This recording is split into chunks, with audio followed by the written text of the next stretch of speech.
Why are you always sick? It's a question that echoes through human history. Every cough, every fever, every ache has left people wondering why our bodies so strong and resilient can suddenly feel fragile. To really understand it, you have to step back, not just a few decades, but thousands of years, to the dawn of medicine itself. Picture ancient humans huddled around a fire.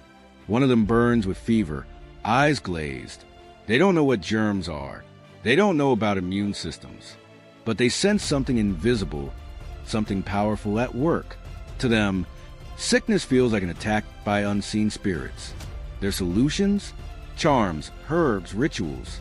Some work by chance like willow bark, which contained the chemical we now call aspirin.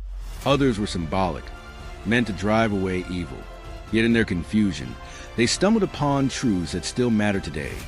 Clean water helps. Spoiled food makes you sick, and some plants heal while others harm. Without realizing it, they laid the earliest foundations of medicine. But sickness didn't stay in small villages. As humans crowded into cities, disease grew with them. Epidemics swept through populations. Smallpox scarred faces. The plague emptied towns. Cholera poisoned rivers. Each outbreak forced people to ask, what is sickness? A curse? Punishment from the gods? Or something hidden in the air, the water, the body itself? In ancient Egypt, papyrus scrolls describe diseases and treatments using surgery, herbs, even spells. In Greece, Hippocrates, the father of medicine, offered a radical idea. Maybe illness wasn't divine punishment at all. Maybe it was natural. He spoke of the four humors: blood, phlegm, yellow bile, black bile. By today's science, it was wrong but revolutionary. It meant illness could be studied, explained, and perhaps prevented. Still, mystery clung to disease. Some families seemed cursed, others survived while neighbors died. This puzzle was sharpest during the Black Death in medieval Europe. Entire cities fell. People asked, why them, not me? Some blamed the stars, witches, or God. But desperation revealed something practical. Isolation worked. Separating the sick from the healthy slowed the spread. The practice of quarantine was born, and humanity began to see that illness followed rules even if they didn't know why. Leap forward to the 1800s. Cholera raged through London. Many believed foul air miasma was to blame. But physician John Snow had another idea. He mapped deaths and found they clustered around a single water pump on Broad Street. When he removed the handle, the epidemic faded. In one act, he proved disease wasn't random.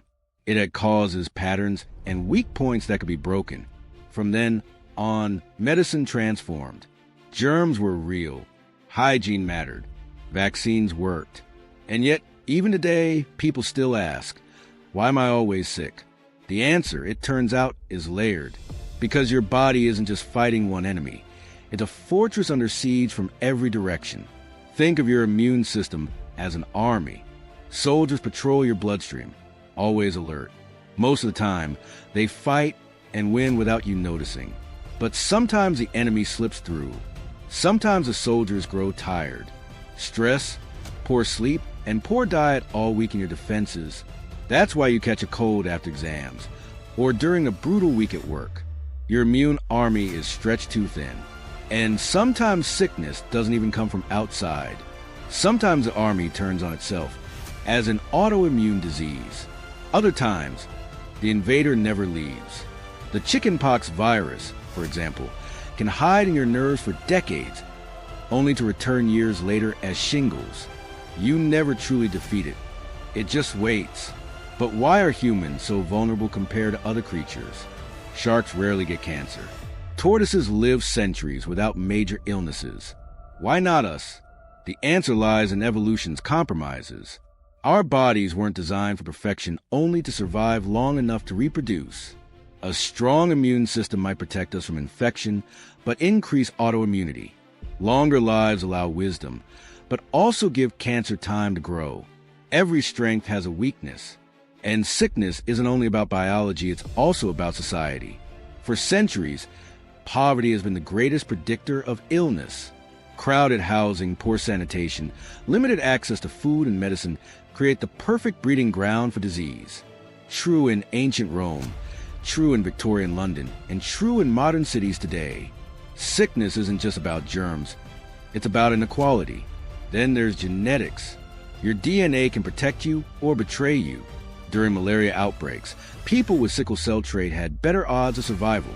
But in other contexts, that same trait causes serious disease.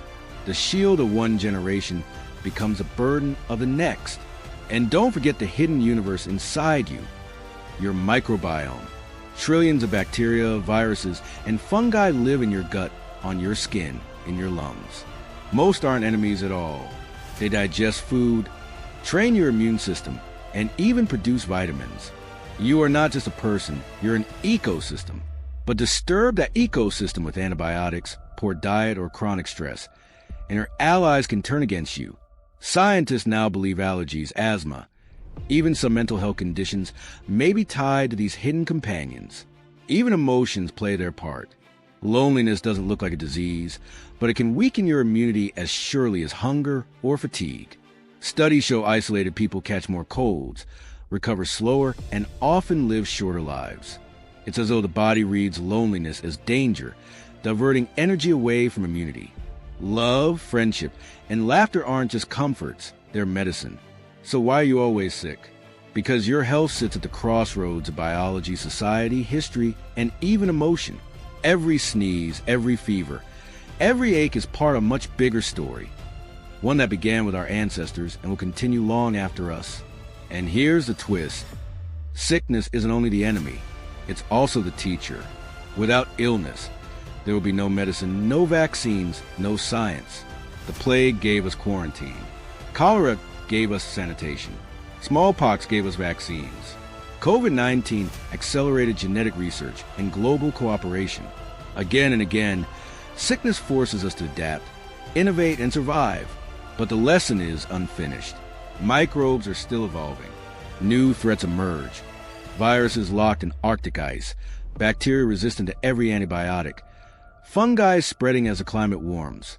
Each is a question mark over our future. So the next time you feel sick, remember it isn't just about you. It's about your ancestors, your environment, your society, your future. You are the battlefield, but also the storyteller. And the story goes on. Because sickness isn't just what makes us weak.